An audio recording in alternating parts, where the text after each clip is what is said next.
La voilà. Ma première vidéo avis et analyse centrée non pas sur un jeu vidéo, mais bien sur un animé. Ça faisait déjà un moment, bien avant la création d'ailleurs de la chaîne, que j'avais envie de réaliser des analyses sur des animés, que je les aime ou non. Celui dont nous allons parler aujourd'hui est l'un de ceux qui m'a le plus marqué.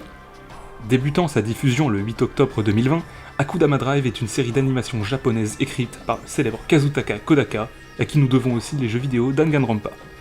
La série est réalisée par Tomohisa Taguchi et produite par les studios Pierrot et Tokyo Game. C'est un animé cyberpunk qui mêle action, science-fiction, aventure et drame. Une adaptation manga est aussi en cours. J'ai personnellement entendu parler de cette série en regardant une vidéo sur YouTube. Étant un grand fan d'univers cyberpunk et d'animés courts de 12 épisodes, j'ai donc naturellement été regarder cette masterclass. Salut tout le monde et bienvenue sur ma vidéo avis et analyse sur Akudama Drive.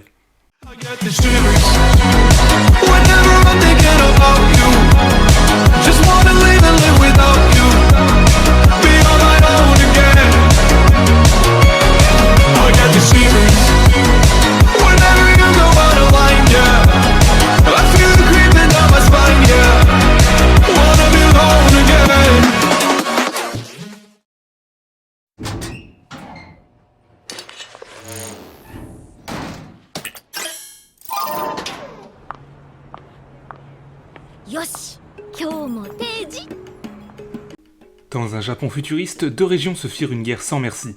Le Kanto, aujourd'hui un havre de paix vénéré par les habitants de la seconde région, le Kansai, faction ayant perdu la guerre suite à l'explosion d'une bombe, détruisant une grande partie du territoire et créant un mur de pollution infranchissable entre les deux parties. Cela dit, même après avoir commis un acte impardonnable, c'est bel et bien le Kanto lui-même qui rebâtit la ville du Kansai après l'avoir détruite une fois. C'est donc dans ce contexte d'après-guerre que le Kansai évoluera pour devenir le hameau de nombreux criminels nommés Akudama, des malfrats vivant en marge de la société. Ces derniers sont recherchés activement et classifiés dans le répertoire de la division d'exécution, une milice au-dessus de la police, comptant des membres surentraînés, tous en possession d'un droit de tuer. Ils sont armés d'un sabre d'énergie semblable au sabre laser de Star Wars. Dans l'épisode 3, l'émission Bunny & Shark nous apprend que les exécuteurs servent à la fois d'enquêteurs, de bourreaux et de juges pour les Akudama. On nous expliquera aussi bien plus tard que ces derniers œuvrent en duo pour baisser le taux de mortalité en mission. Mais assez parlé de l'univers, parlons maintenant de l'histoire en elle-même. Durant toute la série, nous allons suivre une jeune fille qui, suite à une erreur judiciaire, va être amenée à se retrouver au mauvais endroit au mauvais moment.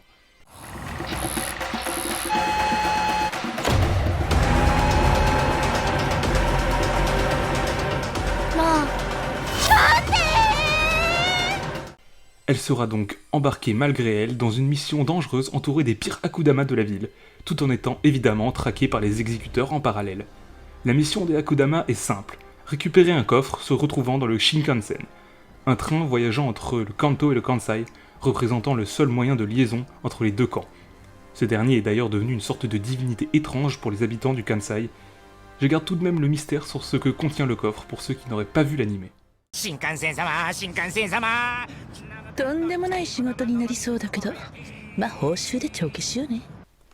Notre Suicide Squad cyberpunk est composé de Courrier, un homme calme. Il est généralement chargé d'effectuer des transactions illégales chevauchant sa moto. Selon ses dires, il n'échoue jamais une mission. Brawler, un grand gaillard baraqué. C'est un homme violent mais un peu con sur les bords qui se sert de ses poings pour régler tous ses problèmes. Il adore se battre et croit très facilement tout ce qu'on lui dit. Hacker, un jeune homme brillant de par ses talents en informatique, il a lui-même confectionné des drones qui lui servent de réaliser toutes sortes d'actions. Son rêve est de rejoindre le Kanto. Doctor, une femme docteur aguicheuse et se révélant plus tard être complètement tarée. Elle rêve de contrôler ni plus ni moins que la mort. Elle prétend que le meilleur sentiment est celui ressenti lorsque la vie d'autrui est entre ses mains. Cutthroat, sûrement le personnage le plus célèbre d'Akudama Drive. Un psychopathe vêtu de blanc qui aurait tué plus de 1000 personnes dans sa vie. Il a une étrange fascination pour la couleur rouge. Hoodlum, mon personnage préféré de cette série. C'est tout simplement un voyou condamné à 4 ans de prison pour divers délits mineurs. Il a rejoint les Akudama après avoir entendu parler d'une récompense pour la mission. Et enfin, Swindler, la jeune fille autour de laquelle les événements vont se produire. Évidemment, elle n'est pas réellement une Akudama. Elle se fait simplement passer pour une arnaqueuse afin de se faire accepter au sein du groupe. Comme vous avez probablement remarqué, aucun des personnages cités ne porte véritablement un nom. En effet, c'est bel et bien le cas, et ce pour tous les personnages de la série. Les Akudama sont appelés par leur spécificité de criminels, tandis que les exécuteurs de l'intrigue portent sobrement leur grade en tant que nom, comme l'exécution Division Master ou l'exécution Division Apprentice. Et oui, en fait, dans cette vidéo, j'emploierai les noms anglais, car ce sont eux qui sont le plus souvent représentés sur internet.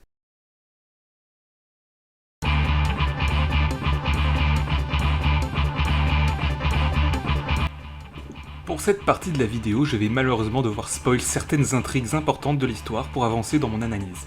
Je vous invite à aller jeter un œil à cet animé si vous ne l'avez pas vu. Vous pouvez aussi vous rendre à ce timecode que j'ai mis à disposition en commentaire épinglé pour au moins voir mon avis final sur l'œuvre. Bref, nous avons très clairement là un animé qui a su jouer avec les codes du cyberpunk sans trop en faire non plus, ce que je trouve plutôt cool. L'ambiance futuriste, post-apocalyptique sert simplement de scène sur laquelle les personnages évoluent. Cela dit, on reconnaît bien les caractéristiques d'une vraie série cyberpunk. Une criminalité trop présente et difficile à modérer, des choix de couleurs réfléchis avec parfois des teintes tirant vers le néon, une intrigue se passant exclusivement de nuit dans une ville surdéveloppée. Tout ce cocktail d'éléments typiques du genre cyberpunk nous montre que les personnes derrière Akudama Drive connaissaient leur sujet et l'ont traité avec aisance dans une série qui au final rend très bien. Parlons un peu de l'opening qui personnellement est l'un de mes préférés, tout animé confondu.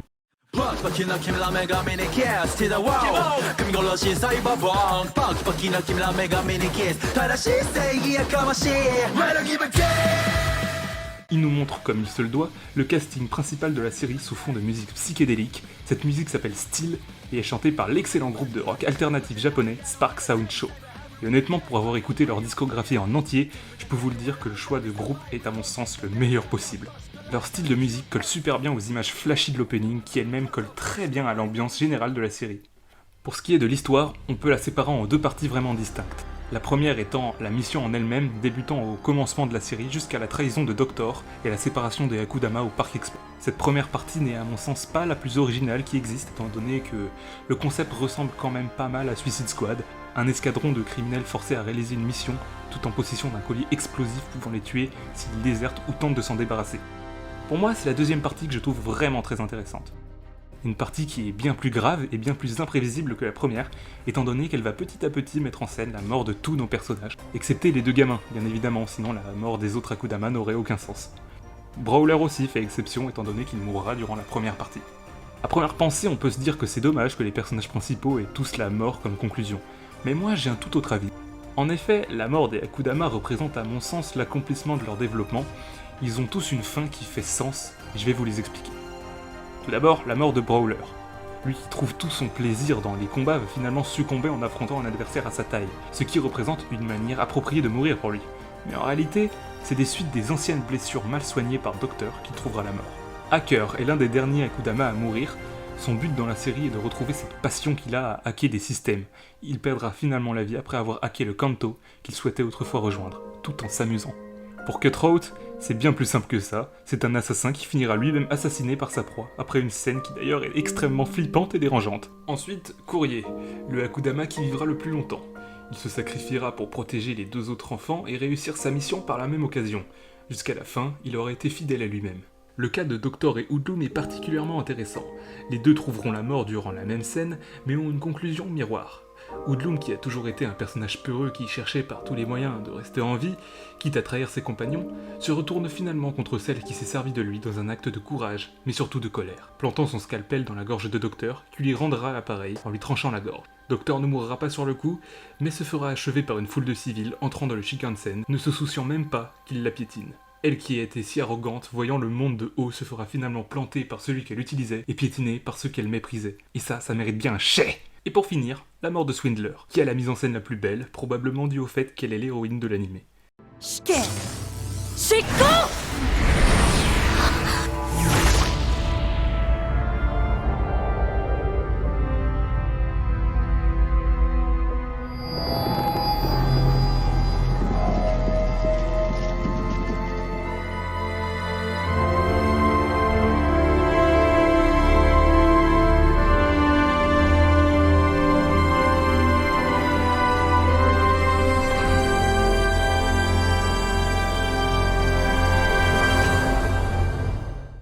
Durant toute la série, Swindler ne remarque pas qu'elle devient peu à peu une Akudama elle aussi. Elle se fait passer aux yeux de tous comme une arnaqueuse, et c'est finalement en tant que telle qu'elle se fera exécuter, fière d'avoir servi à la mission. En effet, sa dernière action aura été de se sacrifier, tout en filmant la scène, pour la retranscrire à tout le Kansai, qui ne voit qu'une fille se faire exécuter sans raison. En faisant ça, elle arnaque le Kansai tout entier, et les civils se retournent alors contre les exécuteurs, pensant que ces derniers abusent de leur statut. Akudama Drive est donc un animé qui met en lumière ses personnages et leur évolution dans cet univers post-apocalyptique, mettant leur conclusion en valeur en utilisant la mort pour marquer nos esprits. Malheureusement, ce n'est pas le cas pour tous les personnages. En effet, du côté des exécuteurs, mis à part l'Execution Master, la conclusion des autres antagonistes n'est pas totalement claire. Et après avoir vu la série 2 fois, je ne pourrais pas vous dire précisément si la boss et l'Execution Apprentice sont mortes ou non. Pour citer un autre défaut apparent, la censure est vraiment mal foutue. Regardez cette scène par exemple.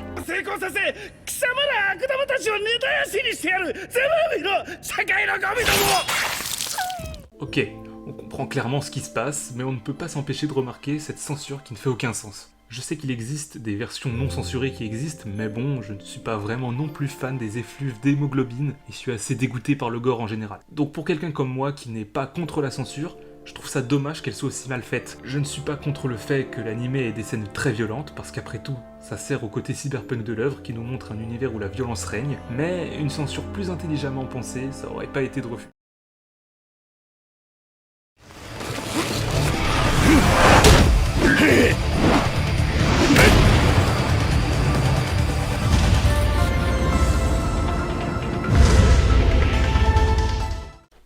Rebonjour à ceux qui ont passé l'analyse, maintenant je vais donner mon avis global sur Akudama Drive.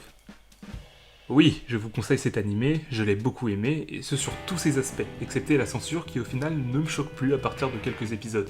J'ai moi-même imaginé un univers cyberpunk se passant dans une ville méga futuriste, qui serait le sujet d'une vidéo prochainement, et en effet, je me suis inspiré de Akudama Drive pour certains éléments, car pour moi, c'est une très bonne œuvre de cyberpunk, qui ne force pas trop avec le concept. L'anime compte 12 épisodes, qui se dévorent les uns après les autres. Les personnages sont attachants, autant les protagonistes que les antagonistes, l'opening est juste insane, et il en va de même pour les OST, tout comme l'ending.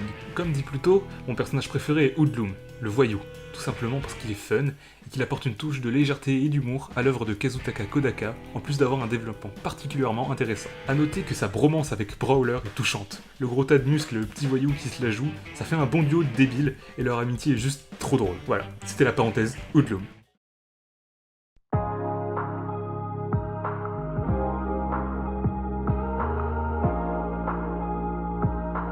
Nous voilà donc à la fin de cette vidéo. J'ai mis beaucoup de temps à la sortir parce que j'arrêtais pas de remettre l'écriture du script à plus tard. Ce qui fait que j'ai bien dû mettre 4 mois à l'écrire. Oui, je suis pas un exemple. Ne procrastinez pas les enfants, c'est mauvais. Il y avait ça, mais surtout il y avait les examens de fin d'année qui approchaient, donc bon, ça m'a retardé. En tout cas voilà, la vidéo est finalement là. J'espère que vous l'avez appréciée, ça me fait extrêmement plaisir de parler de Akudama Drive ici sur ma chaîne. En plus, ça m'a permis de me rendre compte qu'analyser un animé c'est beaucoup plus complexe qu'un jeu vidéo comme FNAF. Bon, je vous laisse, abonnez-vous, rejoignez mon Discord et surtout, allez regarder Akudama Drive si c'est pas déjà fait. Coupure! それぞれの場所